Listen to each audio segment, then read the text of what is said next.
how to log in Rediffmail account.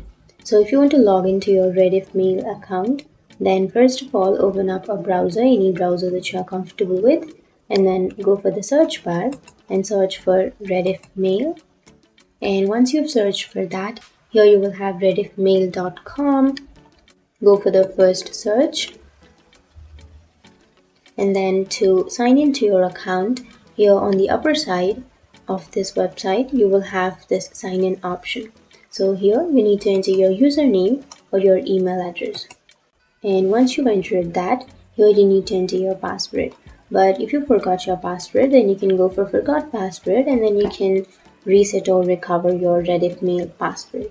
But if you remember, then simply enter your password here.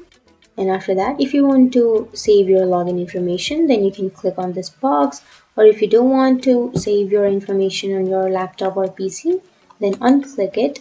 And after entering your credentials, click on sign in. And after clicking on sign in, you will be signed into your account, or you'll be logged into your Rediffmail account.